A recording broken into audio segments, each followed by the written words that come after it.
Alléluia. Bonne fête aux mamans. Joyeuse fête aux mamans. Tourne-toi vers une maman et dis-lui bonne fête des mères. Bonne fête des mères. Bonne fête des mères. Bonne fête des mères. Alléluia. Que le Seigneur bénisse les mamans. Qu'il fasse de cette journée une journée de restauration.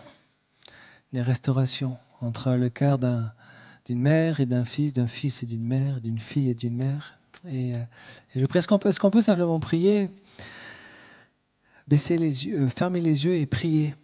Et demander au Seigneur, on va prier tous ensemble, demander au Seigneur, Seigneur, je prie pour la restauration des familles.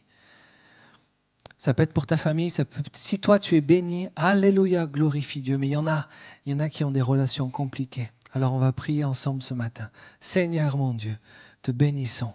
Nous prions pour que la restauration puisse avoir lieu dans les couples, dans les familles, entre les mères et les enfants, dans le nom de Jésus. Nous prions. Est-ce que tu peux prier avec moi? Tu peux prier aussi. Merci Seigneur de restaurer, Seigneur, les relations. Merci de venir consoler. Vienne réparer ce qui a été brisé, qu'aujourd'hui puisse y avoir une œuvre de consolation qui soit faite, qu'aujourd'hui puisse y avoir des pardons qui soient libérés,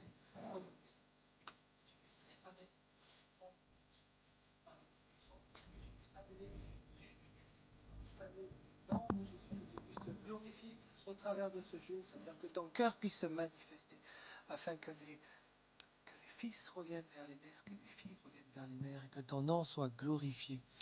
Alléluia. Alléluia, merci. C'est ce que tu désires, Seigneur, des familles unies. Et ton cœur est déchiré. Ton cœur est déchiré de voir des familles déchirées, de voir des liens brisés, de voir des enfants séparés de leurs parents. Nous savons que ton cœur est triste de cela. Nous prions que tu puisses faire grâce, Seigneur, aujourd'hui, dans le nom de Jésus. Dis Amen avec foi. Dis Amen avec foi. Alléluia. Alléluia. Une annonce qui n'a pas été donnée, mais c'est parce que je ne l'avais pas donnée. La semaine prochaine, donc, nous avons effectivement la marche pour Jésus, on vous attend tous. On va organiser un covoiturage, on a besoin de vous pour être bénévole. Vraiment, on compte sur vous. Et ce n'est pas moi qui prêcherai dimanche prochain, ce sera le pasteur Dan Lucero, qui est le président de Foursquare France, voilà, l'église, l'union d'église à laquelle nous nous sommes rapprochés. Je vous rappelle que nous sommes en période de fiançailles. C'est-à-dire on apprend à se connaître, ils apprennent à nous connaître, on apprend à les connaître pour ensuite intégrer cette belle union d'église. Et nous aurons la chance de l'avoir dimanche prochain. Donc, cette manière aussi de découvrir cette union, nous on les connaît par l'intérieur, puisqu'on est en contact avec des pasteurs, on va au pastoral, et on veut que vous puissiez aussi les découvrir. Donc, c'est un dimanche aussi important, on est bénis et très heureux. C'est une grâce de pouvoir le recevoir. Donc, pas parce que vous avez marché samedi, que c'était une longue marche, que vous allez avoir mal au mollet, que vous n'allez pas venir à l'église. On vous encourage. Il y aura Martine aussi, Dan et Martine qui seront là. Merci Seigneur, on les bénit. Amen. Amen. J'aimerais vous parler aujourd'hui de la maman la plus connue de la Bible. Vous savez qui c'est la maman la plus connue de la Bible? C'est Marie. Alors j'ai discuté avec un prêtre, c'était cette semaine ou la semaine dernière, si tu peux baisser un peu la musique, et je discutais avec lui, et puis je disais, tiens, parle-moi un petit peu de ta compréhension de Marie, etc. Et on discutait, et à un moment je lui dis, mais tu sais, moi je pense qu'il y a beaucoup de protestants qui seront étonnés de la place qu'aura Marie là-haut. Et lui me dit, mais moi je suis persuadé qu'il y a beaucoup de catholiques qui seront étonnés de la place que n'a pas Marie là-haut. Il dit, parce qu'il y en a qui la mettent qui l'élèvent trop, elle n'est pas Dieu. Et on discutait comme ça, et puis bien sûr on a des divergences sur des points théologiques, mais on discutait dans l'amour. Et puis il a dit quelque chose auquel je crois aussi. Il dit, mais Marie, elle nous montre Jésus. Ça c'est beau, lorsqu'on arrive, malgré des différences, à se focaliser sur quoi? Sur Jésus. Elle nous montre Jésus. Et j'aimerais vous partager quelque chose que j'ai découvert, qui peut-être pour vous ne sera pas nouveau, mais c'est effectivement Marie nous montre Jésus, elle nous le présente, elle l'a porté, quelle grâce. La Bible dit, toutes les générations te diront, bienheureuse, imaginez. Elle a porté le Messie, notre Sauveur, elle l'a vu. Les apôtres donnaient l'exemple d'une maman. Elle l'a porté, elle l'a allaité. Quelle grâce, quelle grâce. Mais j'aimerais avoir un angle différent.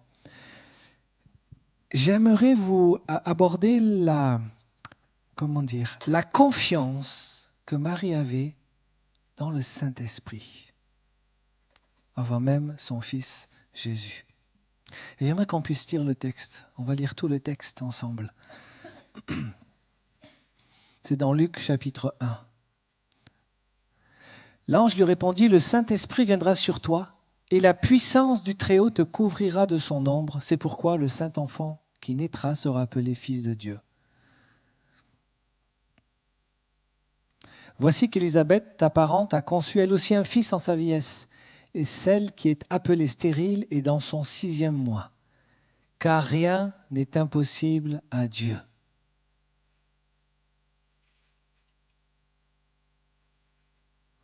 Marie dit, « Voici la servante du Seigneur, qu'il me soit fait selon ta parole. » Et l'ange s'éloigna d'elle. En ces jours-là, Marie se leva et s'empressa d'aller vers les montagnes dans une ville de Juda. Je te laisse quelques secondes pour préparer tous les versets, comme ça on n'a pas à attendre. C'est bon? Ouais, prépare tous les versets, c'est divin. C'est bon, on est bon? Ok. Elle entra dans la maison de Zacharie et salua Élisabeth. Dès qu'Élisabeth entendit la salutation de Marie, son enfant tressaillit dans son sein. Élisabeth fut remplie d'Esprit Saint et s'écria d'une voix forte, « Tu es bénie entre les femmes et le fruit de ton sein est béni. Comment m'est-il accordé que la mère de mon Seigneur vienne chez moi? Car voici, aussitôt que la voix de ta salutation a frappé mes oreilles, l'enfant a tressailli d'allégresse dans mon sein. Heureuse celle qui a cru à l'accomplissement de ce qui lui a été dit de la part du Seigneur. » Et Marie dit, « Mon âme exalte le Seigneur, et mon esprit a de l'allégresse en Dieu mon Sauveur, parce qu'il a jeté les yeux sur la bassesse de sa servante. Car voici, désormais toutes les générations me diront bienheureuse. Amen. Parce que le Tout-Puissant a fait pour moi de grandes choses, son nom est saint, et sa miséricorde s'étend d'âge en âge sur ceux qui le craignent.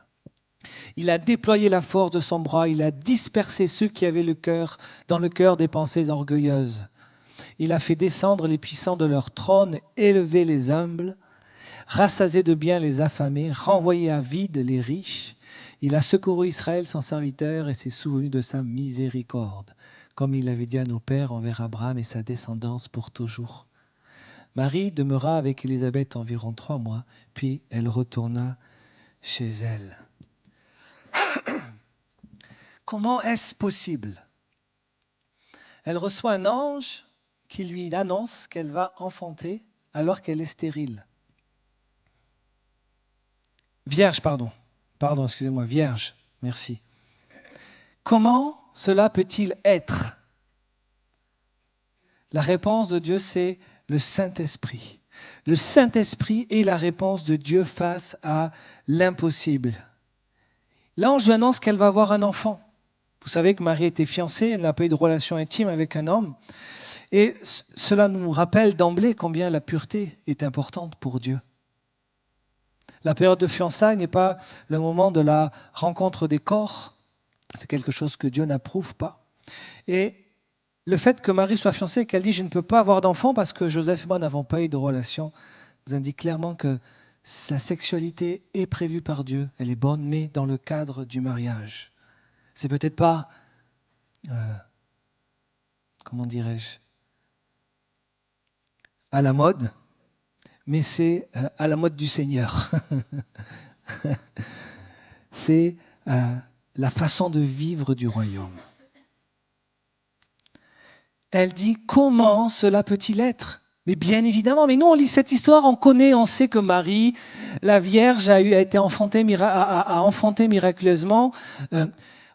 Presque on ne se pose plus de questions, mais imagine un instant qu'un ange t'apparaît et te dise quelque chose qui est impossible. La réponse de Marie, c'est « Comment cela peut-il être? Comment puis-je avoir un enfant si je ne connais pas d'homme ?» Et l'ange lui répond « Le Saint-Esprit viendra sur toi. Et la puissance du Très-Haut te couvrira de son ombre. C'est pourquoi le Saint-Enfant qui naîtra sera appelé Fils de Dieu. » Je vais vous partager brièvement 5 pensées concernant le Saint-Esprit au travers de cette question. Comment cela peut-il être? Première chose, le Saint-Esprit est la seule réponse à l'impossible. La réponse de Dieu à une situation impossible, je t'envoie le Saint-Esprit. Comment ma fille peut-il être sauvée alors qu'elle ne va jamais à l'église? Tu trouves que c'est impossible? Le Saint-Esprit peut faire quelque chose. Comment ma famille peut être réconciliée? Regarde ce qu'il s'est passé. Tu penses que c'est impossible? Le Saint-Esprit peut faire quelque chose. Oh, mais je viens de recevoir un diagnostic de cancer ou de maladie. Tu penses que c'est impossible? Le Saint-Esprit peut faire quelque chose. Le Saint-Esprit peut restaurer ton cœur, il peut restaurer ta famille. Mais je lutte avec la dépression. Mes parents luttaient avec la dépression. Mes grands-parents luttaient avec la dépression. C'est impossible. Non, pas pour le Saint-Esprit. J'ai une solution. Cette solution, c'est le Saint-Esprit, dit l'ange à Marie qui pose la question. Le Saint-Esprit vient et quelque chose se produit, quelque chose qui ne s'est jamais produit auparavant, quelque chose que vous ne pouvez pas amener par vous-même, quelque chose d'impossible devient possible par sa présence, par sa puissance, par son action, à cause du Saint-Esprit. Et le Saint-Esprit, ça peut paraître étrange pour ceux qui ne connaissent pas Dieu. Tout le monde a entendu, connaît les esprits, certains sont mauvais, vous le savez, hantent les gens, détruisent les gens, leur font du mal, des esprits de peur, des esprits de dépression, c'est ce qu'on appelle les démons, ils sont réels et ils causent des problèmes. Et Dieu vient à nous par un ange et dit le Saint-Esprit va produire un changement. Si tu crois en la naissance virginale de Jésus, c'est que tu crois en la puissance du Saint-Esprit. C'est une vraie personne qui agit et qui fait encore des miracles aujourd'hui. Et si vous ne croyez pas aux miracles, laissez-moi vous dire que vous ne croyez pas en fait au Saint-Esprit. Ou peut-être que vous avez une image tellement réduite du Saint-Esprit. Il opère dans le surnaturel. La naissance de Jésus est surnaturelle. L'ange qui vient trouver Marie, c'est surnaturel. L'ange qui vient trouver Joseph, c'est surnaturel. Élisabeth qui tombe enceinte dans son vieil âge, c'est surnaturel. Les mages guidés par une étoile, quelqu'un a repositionné cette étoile, c'est surnaturel. Dieu parlant aux mages en songe pour leur dire de ne pas retourner auprès d'Hérode, c'est surnaturel. Dieu qui vient trouver Joseph pour lui dire de fuir en Égypte avec l'enfant Jésus, c'est surnaturel. Et je peux vous dire quelque chose, si vous êtes connecté à Jésus, alors vous êtes connecté au surnaturel.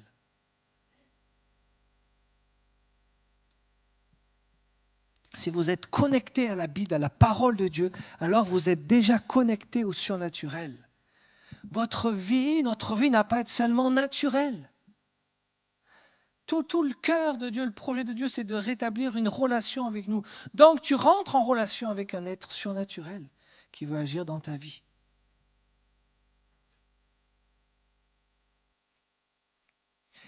La puissance du Saint-Esprit suffit. Si tu as des problèmes dans ta vie, en fait, quel que soit le problème, que les médecins même ne peuvent régler, qu'un thérapeute ne peut régler, que par vos propres efforts, vous ne pouvez pas régler, je veux te dire ce matin qu'il y a quelqu'un qui peut le faire, c'est le Saint-Esprit. Si tu combats même un cycle de mauvaise santé qui court de génération à l'autre, je trouve que le Saint-Esprit peut faire quelque chose. Il n'y a rien qui soit impossible. Il n'y a rien qui soit trop grand pour lui. Zacharie 4, 6 à 7. Il me répondit en ces mots, voici ce que l'Éternel dit à Zorobabel, ce n'est ni par la force, ni par la puissance, ni par la force, mais c'est par mon esprit, dit l'Éternel des armées. Qui es-tu, grande montagne, devant Zorobabel? Tu seras aplani. Comment? Par l'Esprit du Seigneur. Il posera la première pierre en criant, grâce, grâce pour elle. Dieu dit à Zorobabel, ce n'est pas par la force, mais c'est par la puissance. Permettez-moi d'ajouter, ce n'est pas par l'éducation, ce n'est pas par tes relations, ce n'est pas par tes capacités, ce n'est pas par tes efforts, parce qu'il y a une limite à ce que nous pouvons faire, n'est-ce pas? Il y a une certaine détermination, que l'on peut utiliser pour aller jusqu'à un certain niveau. Il y a une certaine force, même sur le plan financier, il y a un certain nombre de médicaments que vous pouvez prendre, mais quand vous êtes épuisé, quand votre force, votre puissance est arrivée à bout, Dieu dit, j'ai le Saint-Esprit. Quelle grâce! Quelle grâce! Est-ce qu'on croit encore à la puissance du Saint-Esprit ou est-ce que nous sommes des beaux parleurs qui lisons la parole de Dieu, dire « Ouais, il a fait quelque chose pour Marie », puis on regarde et puis rien ne se passe pour nous. Je partageais, quand est-ce que c'était jeudi soir à l'hôtel de louange. Je me remémore parce que cette semaine, on a loué le Seigneur. Il y a eu l'école des disciples mardi soir où le Seigneur c'était des temps différents. Le Seigneur, il faut que je vous dise, le Seigneur, il agit tout le temps. Au cas où vous ne le saurez pas, on se réunit à l'école des disciples, il y a déjà le lundi soir, il vient, il inspire des prières. Le mardi soir, on se retrouve avec les disciples. Ensuite, on fait un temps d'enseignement, on est en train d'enseigner sur l'importance de la parole. On est venu prier ici, le Seigneur a béni quelqu'un. Ensuite, on s'est retrouvé jeudi pour l'autre groupe. Et il y a eu un temps incroyable dans la présence de Dieu, où le Saint-Esprit nous a reconnectés à lui. Et pendant ce temps de louange, j'ai une parole que le Saint-Esprit m'a dit, c'est venu fort dans mon cœur, il m'a parlé en esprit, et il m'a dit, ce que j'ai fait avec les apôtres, je peux le faire encore. J'ai pleuré. J'ai pleuré de longues minutes parce que je me suis rendu compte que lui n'avait pas changé, mais je le limitais. J'avais arrêté de croire qu'il était le même, qu'il pouvait faire exactement les mêmes choses. Des fois, tu as prié pour quelque chose. Longtemps, tu n'as pas vu les résultats. Peut-être tu as espéré voir le surnaturel et il n'est pas arrivé. Mais je veux t'encourager ce matin. Saint-Esprit, dis, je suis le même. Ce que j'ai fait, ce que tu peux lire dans ta Bible, je peux le faire encore aujourd'hui.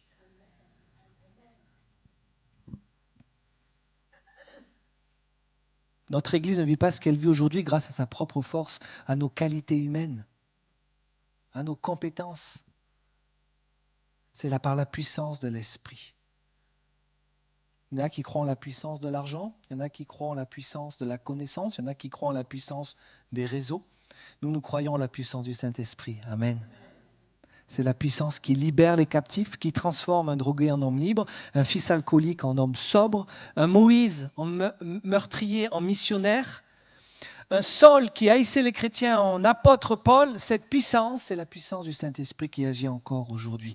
Et ne laissez pas le diable vous mentir, en vous piégeant par autres sortes de puissances, comme la sorcellerie, les cristaux, les tables Ouija, la nécromancie, toute la voyance, toutes ces choses-là, cette puissance qui vient des ténèbres vous apportera maladie, démon va vous polluer. Non, on parle d'une puissance qui est gratuite, accessible, par la foi. C'est plus qu'une puissance, c'est une personne. Le témoignage de l'impossible devient possible.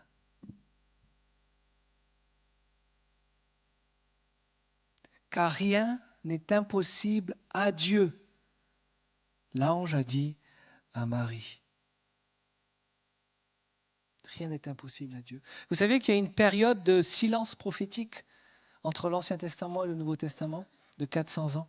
Non pas que Dieu ne s'est pas manifesté ici ou là, parce qu'on voit déjà dès la présentation de Jésus dans le temple que le Saint-Esprit avait parlé à son prophète Simon dans son cœur en lui disant qu'il ne partirait pas sans avoir vu le Messie. Quand on parle de silence prophétique, c'est ce prophète qui vient et qui est utilisé par Dieu pour les grandes choses de la nation, pour ramener son peuple. Pendant 400 ans, il n'y a pas eu. Mais au moment où Christ est sur le point d'entrer en scène, tout change. Les anges commencent à apparaître. Les songes et les visions se manifestent. Zacharie reçoit une visite angélique. Sa femme tombe enceinte, Marie et Joseph. Des gens ordinaires. Des gens ordinaires. Des simples gens du peuple. Dieu commence à la rendre visible. Ce ne sont pas des prêtres. Ce ne sont pas des savants. Ce ne sont peut-être pas les plus éduqués. Ce sont des gens ordinaires qui commencent à rencontrer l'impossible qui devient possible. Pourquoi ? Parce que le Saint-Esprit est à l'action. Dieu dit dans Actes 2,17, « Dans les derniers jours, je répandrai mon esprit sur toute chair. Vos fils et vos filles prophétiseront. Vos fils et vos filles prophétiseront. Vos jeunes gens auront des visions, vos vieillards auront des songes. » Elisa demande souvent à nos enfants, est-ce que tu as fait un rêve? Raconte-moi ton rêve. Un jour, un de nos fils a eu un rêve qui était prophétique pour l'Église, pour ce qu'on était en train de vivre. Lui ne se rendait pas compte.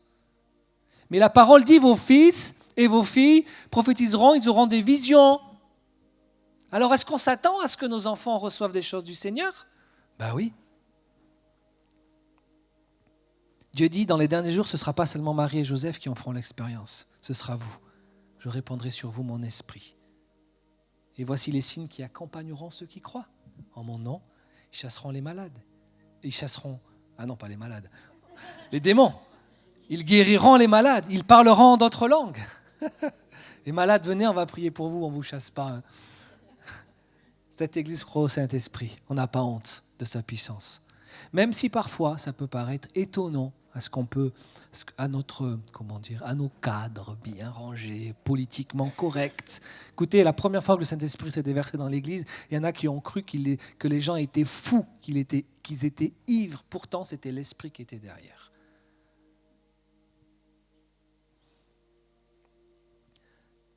Vendredi, à la soirée cieux ouverts, je peux raconter? Tu veux raconter? Je raconte, d'accord. On a vraiment vécu un temps où on a persévéré dans l'inter. Vous savez, des fois, je sais pas, c'est facile, le Seigneur arrive, premier accord de guitare, premier fonçons la présence de Dieu. Des fois, il faut aller la chercher un petit peu. Vendredi, on allait la chercher. Puis on s'est mis tous en rond ici, là. On était tous à genoux, on était tous en train de prier, on priait en langue. Et au bout d'un moment, notre sœur qui était assise ici a commencé à rigoler. Toute seule. Ça a duré quoi? Un quart d'heure, 20 minutes. Elle rigolait. C'était pas un rire forcé. C'était le Saint-Esprit qui mettait une joie surnaturelle dans son cœur et qui était en train de guérir quelque chose. Le Saint-Esprit. Gloire à toi, Saint-Esprit, pour tout ce que tu fais. Nous te bénissons. Nous ne négligeons pas toutes tes actions. On pourrait passer des heures à raconter tout ce que tu fais pour nous. Nous te bénissons.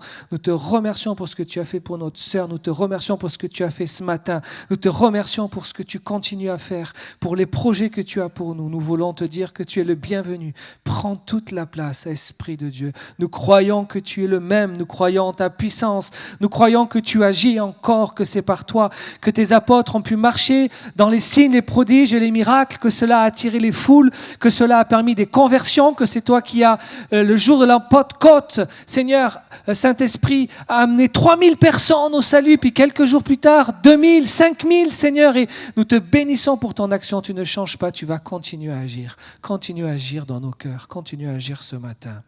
Alléluia. Alléluia. Quand quelque chose d'impossible est devant toi, que tu ne peux pas toi-même surmonter, il y a en toi, si tu es né de nouveau, l'Esprit de Dieu pour qui rien n'est impossible. La première chose que nous apprenons de Marie, de sa relation à l'Esprit, elle n'a pas douté. Quelle confiance! Mais moi, vraiment, c'est un exemple. Le deuxième point, c'est notre confession qui compte. Notre confession, c'est-à-dire ce qu'on va déclarer. Après que l'ange ait dit « Le Seigneur viendra sur vous, la puissance du Très-Haut viendra sur toi et te couvrira de son ombre », voici ce que Marie a dit. « Je suis la servante du Seigneur, qu'il soit fait selon ta parole. » Elle n'a pas commencé à négocier. Elle a de suite cru et de suite prononcé, déclaré « Ok, il arrivera ce que tu as déclaré. » Elle n'a pas dit « Attends, je vais d'abord attendre de voir l'échographie s'il est vraiment là. » Elle n'a pas dit « Attends, je vais voir, mais je ne suis pas prête, je vais prendre des cours d'éducation avant qu'il soit fait selon ta parole. » Quand vous croyez en la puissance du Saint-Esprit, quand vous croyez qu'il existe une puissance supérieure à tout autre, on se soumet au verdict de sa parole et notre confession compte. Quand vous marchez dans la puissance du Saint-Esprit, ce qui doit changer, c'est ce qui s'est passé avec Marie, c'est que votre bouche ne peut pas détruire ce que votre cœur croit ou ce que le Seigneur a mis dans votre cœur. Romains 10, car c'est en croyant du cœur qu'on parvient à la justice et c'est en confessant de la bouche qu'on parvient au salut. Dans Josué 1, 8, que ce livre ne s'éloigne pas de ta bouche, médite-le jour et nuit. La parole de Dieu. L'ange Gabriel était venu apporter la parole de Dieu. Elle ne l'a pas méprisée. Sa confession a compté. Il est normal de se plaindre de temps en temps, nous sommes humains. Mais si vous êtes un plaignant chronique, vous allez avorter le miracle que Dieu veut vous donner. C'est normal d'avoir une mauvaise journée parfois, d'apporter vos plaintes à l'autel du Seigneur. Dieu, je souffre, où es-tu? Mais assurez-vous que cette plainte se termine par Dieu, tu es bon. Ta miséricorde durera toujours, je te fais confiance. Lisez les psaumes. Ils viennent et puis ils livrent leur cœur, leur douleur. Mais t'es où, Seigneur? Qu'est-ce que tu fais? Et puis il m'arrive ceci, cela. Et ça se termine par une louange. Et ta fidélité dure à toujours. Je mets un terme à ma plainte, je viens la déposer devant le Seigneur. Et après, je proclame qu'il est bon, qu'il est fidèle. Et je ne viens pas ensuite parler de ma plainte à tout le monde. Une fois, j'ai rencontré un couple, il y a des années de ça. Lui était malade, handicapé, mais je dois le dire, il nourrissait des paroles négatives sur sa vie. Tout le temps. Victime de tout ce qu'il vivait, tout le temps. Il avait construit son identité sur ses problèmes de santé. Et j'avais envie d'activer un peu la foi dans sa vie. C'est-à-dire d'amener un changement dans sa façon de parler, dans sa façon de voir les choses pour permettre à Dieu d'agir. Parce que si tu es toujours dans la complainte, tu bloques le surnaturel que Dieu pourrait te donner. Et je voyais que c'était tellement ancré en lui, son identité, c'était cette plainte, c'était cet mauvais état de santé. Et sa femme, qui entendait ça constamment, est tombée dans la dépression. Parce que quand tu as autour de toi de quelqu'un qui passe son temps à se plaindre, comment veux-tu être joyeux? Ce que ta bouche déclare est important. Ce que tu confesses de ta bouche est essentiel. Que tu es Dieu, tu es bon et ta miséricorde durera toujours, je te fais confiance. Même si je ne comprends pas ce qui se passe, même si je ne comprends pas ce qui est en train de me tomber sur la tête, ce qui me frappe, je te fais confiance. Votre bouche compte. C'est pourquoi Israël est sorti d'Égypte et a gémi pendant 40 ans. Pendant 40 ans à cause de leurs plaintes, ils ont tourné dans le désert. Et c'est la génération suivante qui est entrée. On estime à 2-3 semaines la durée du voyage. À cause de leurs plaintes, ils ont bloqué la promesse, l'accomplissement de la promesse de Dieu d'aller en terre promise. Donc on peut prolonger notre épreuve en parlant tout le temps de ce que l'on ressent. Mais vous pouvez raccourcir votre difficulté en proclamant ce que la parole proclame pour votre vie. Et David savait faire ça. David parlait à son âme. Il disait dans le psaume 42, 12, « Pourquoi t'as battu mon âme et j'ai mis Dieu dedans de moi? Espère en Dieu, arrête de te plaindre. Tu as le droit, va te plaindre une fois, va en parler à une personne, allez 2, mais surtout parle-en au Seigneur et après, arrête. Pourquoi t'as battu mon âme? » David ne laissait pas son âme le faire tomber. Il disait, même tant que je me tue, mes os se consument, mais il faut apporter au Seigneur. Lui déposer, mais surtout pas repartir avec. Car je le louerai encore, il est mon salut et mon Dieu. On chante ce chant, n'est-ce pas?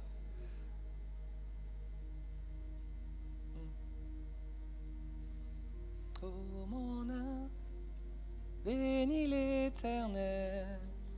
Oh mon âme, bénis l'Éternel.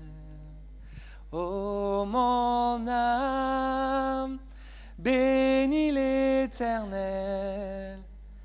Oh mon âme, bénis l'Éternel.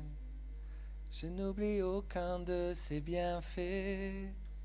À chaque fois que j'y pense, mon cœur est rempli de paroles pour te louer, de paroles pour te louer.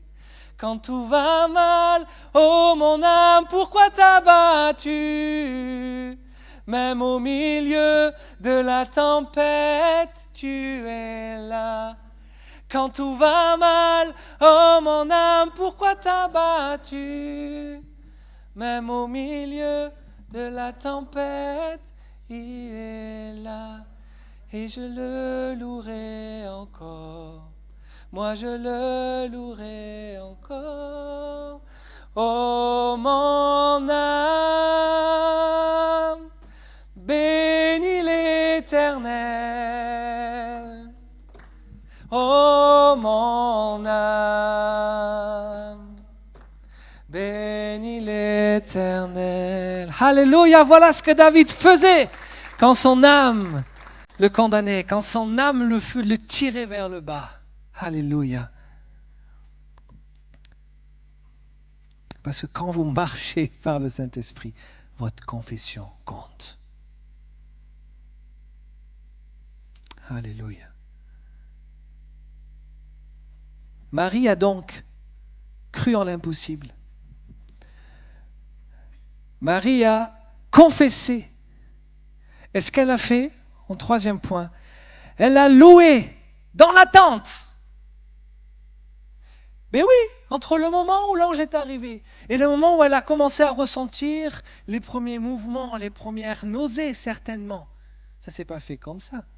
Entre le moment où elle a senti l'enfant dans son ventre, dans son sein, et le moment où Jésus est né, il s'est passé au moins 9 mois. Et dans l'attente, elle était en train de louer. Dans le couloir de l'attente, elle était en train de louer. Parfois la réponse tarde. Parfois, oui, tu dis, le Seigneur, je crois en cette promesse, mais tu ne la vois pas arriver. Pendant ce temps, Marie a loué. Je ne comprends pas toujours ce qui va se passer. Je ne comprends pas toujours le temps, mais qu'il soit fait selon ta parole. Mais je crois au Saint-Esprit. Je vais vivre sa parole. Et on doit l'imiter. C'est un bon exemple.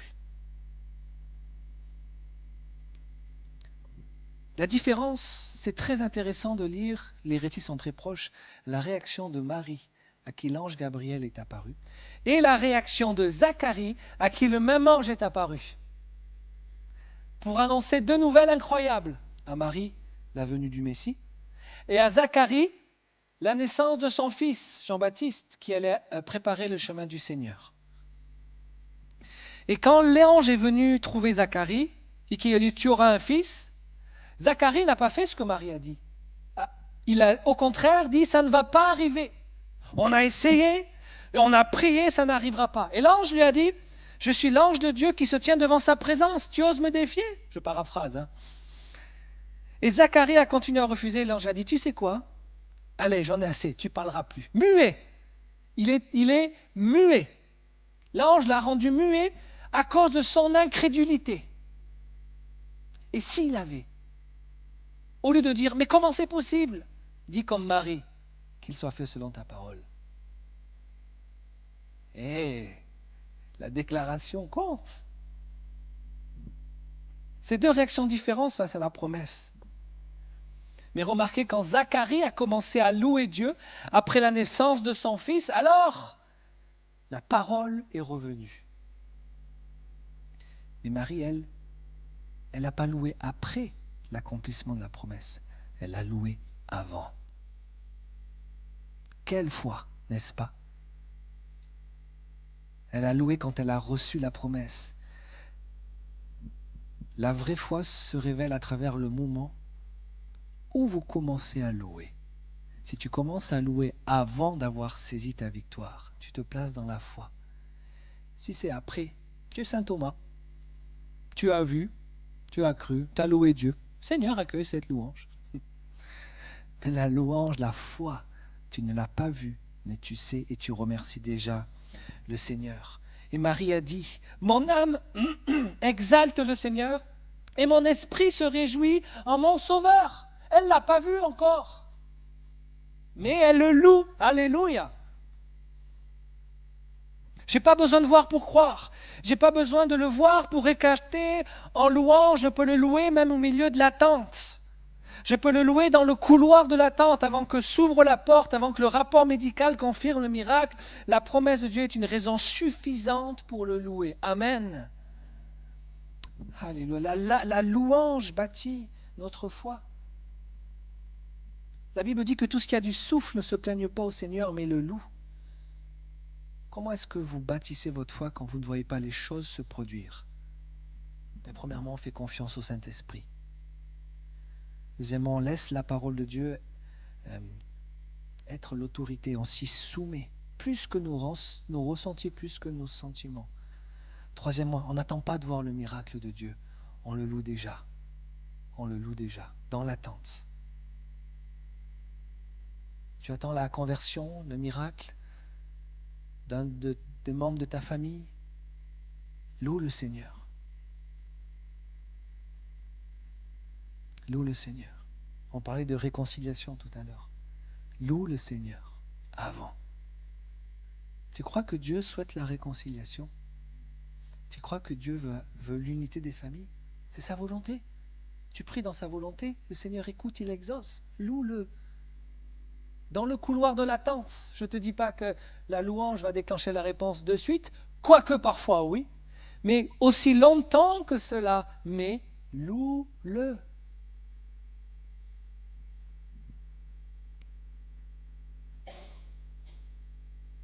C'est pourquoi quand tu viens à l'église le dimanche matin, ouvre ta bouche, parle, loue le Seigneur. Ne gaspille pas ce temps de peur de voir un miracle se reporter. Loue-le de tout ton cœur. C'est pour ça que je vous dis ce matin, allez, on y va, on y va. C'est magnifique de se dire, peu importe ce que je vis, je viens devant toi. De toute façon, tu es mon Dieu, tu es tout puissant. Il y a une force, mes amis, une puissance dans la louange.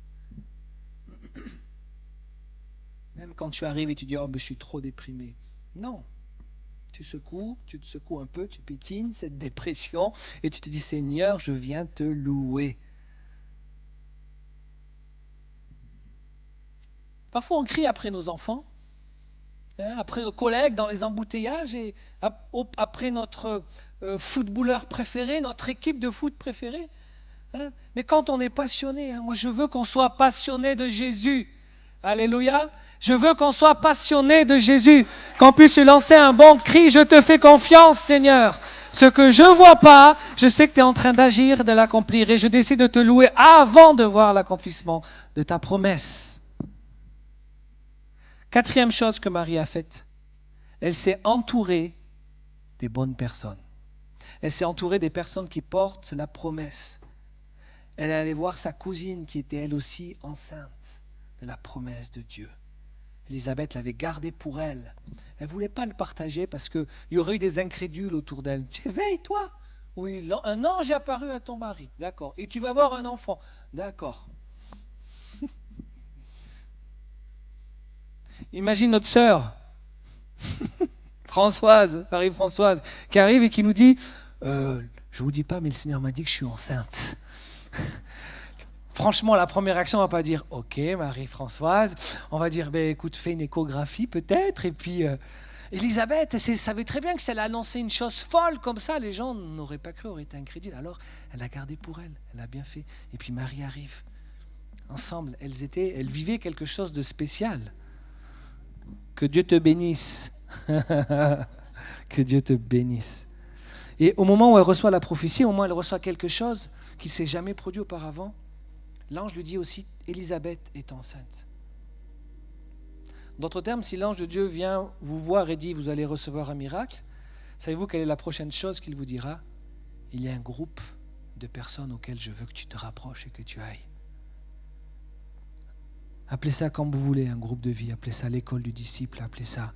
Pourquoi? Parce qu'il y a là-bas d'autres personnes qui portent mon projet, qui sont enceintes de ce que je suis en train de faire, et je veux te mettre à côté d'eux.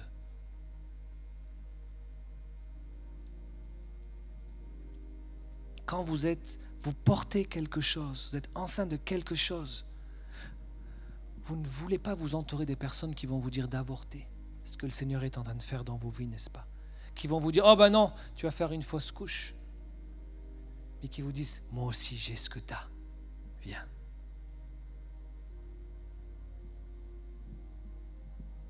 Nous marchons par la foi, non par la vue. Si tu es dans un combat de foi, il y a des combats de foi qu'il ne faut pas partager à tout le monde, je vous le dis. Mais que Dieu va te conduire peut-être à partager à une ou deux personnes qui comprendront et qui t'accompagneront sur ce chemin de foi.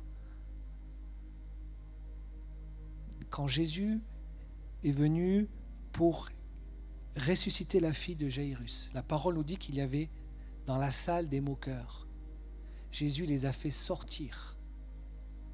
Il les a fait sortir parce qu'une atmosphère de plainte, une atmosphère de moquerie ne permet pas à l'Esprit Saint d'agir. Il les a fait sortir et il a guéri cette jeune fille. Quand le Seigneur te met quelque chose à cœur, attention des gens autour de toi qui peuvent se moquer et qui vont avoir, ça peut même être des chrétiens, parce qu'ils n'ont pas reçu ce que tu as reçu. Entoure-toi des bonnes personnes. Parce qu'autour de toi, les gens vont plutôt te dire, sinon ça ne t'arrivera pas, tu es fou. Ils vont avoir des paroles négatives, parfois toxiques pour ta foi.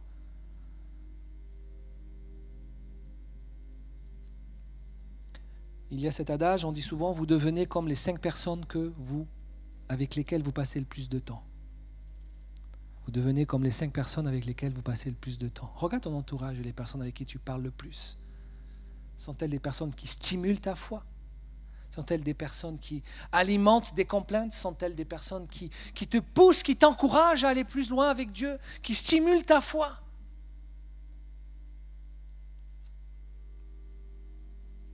Est-ce que ce sont que des personnes divorcées autour de toi ? À ton avis, comment ton mariage risque de se comporter ?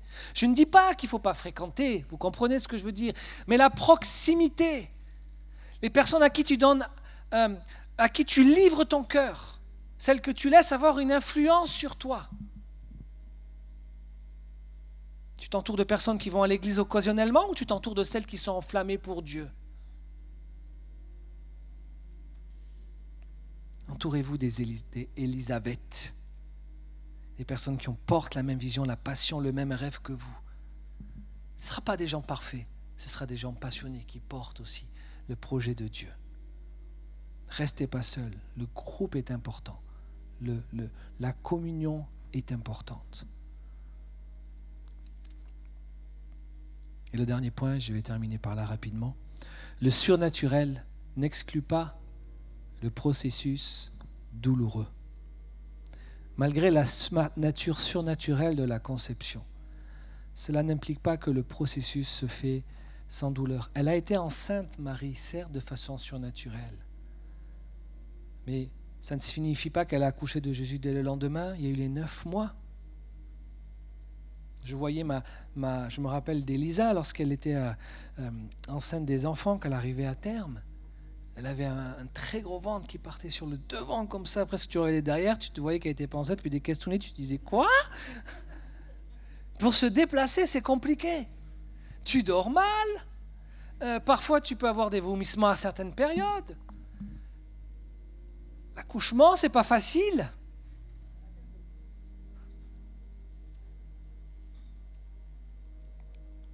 En fait, Dieu ajoute son super au naturel.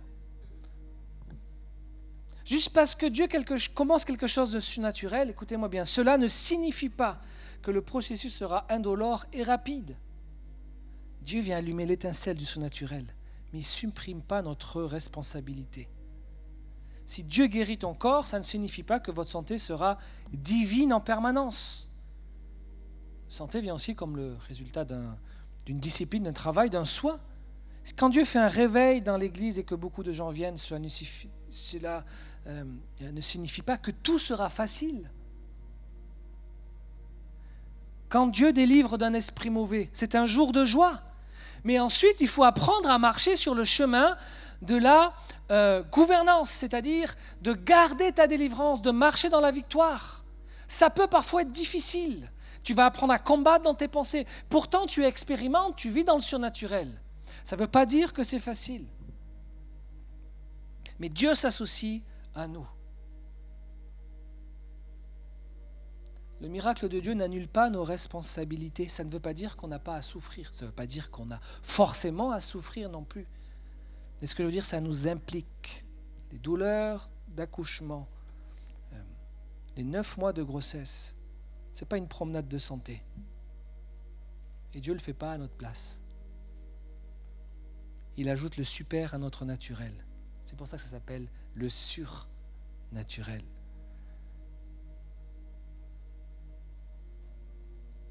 Dieu ne fera pas notre part, mais il va être en partenariat avec nous.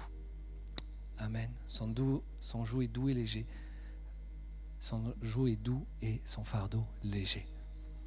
Amen. Amen. Merci Saint-Esprit. Merci pour ta merveilleuse servante, la maman de notre Seigneur. Quel exemple pour nous. Nous voulons grandir dans notre foi, avoir cette simplicité, ce cœur d'enfant de lorsque tu parles, même si la chose nous paraît impossible, que nous puissions, comme Marie, nous rappeler, si c'est par la puissance de l'Esprit, ainsi soit-il. Et je loue le Seigneur. Et je proclame de ma bouche avant même de voir, et je loue avant même de voir. Et je vais près des personnes qui portent la même semence, le même projet, et on se réjouit ensemble. Alléluia. Merci Seigneur. Je prie Seigneur pour les projets que tu as déjà déposés dans les cœurs et qui ont été avortés. À cause de mauvais conseils, à cause de personnes qui manquaient de foi, à cause de personnes qui tiraient vers le bas. Je prie que dans le cœur, Seigneur, des personnes qui en ont besoin ce matin, dans le nom de Jésus, tu refasses germer ce que tu avais semé et qui a été avorté dans le nom de Jésus. Dans le nom de Jésus, ramène à la vie les projets qui venaient de toi, qui semblaient impossibles et que nous avons éteints parce que, comme Zacharie, nous avons dit, mais comment est-ce possible? Seigneur, non, nous te demandons pardon. Nous te demandons pardon pour cette incrédulité. Nous te disons, viens avec tes projets, dépose-les dans nos cœurs. Et si nous trouvons qu'ils sont impossibles pour nous, alors nous dirons, le Saint-Esprit et sa puissance le peuvent. Et nous louerons, nous te louerons, nous te célébrerons. Parce que dès que tu parles, tu agis, Seigneur, et on ne veut pas retarder ta promesse étant surnaturelle. Amen. Amen, amen, amen, amen. N'ayez pas peur de recevoir quelque chose de grand de la part du Seigneur. Ok ? On croit que l'Esprit fait de grandes choses, que Dieu fait de grandes choses. Ok. On peut éprouver ce que le Saint-Esprit met sur le cœur, oui, mais on ne veut pas de suite éteindre les grandes choses que le Seigneur veut faire. Amen.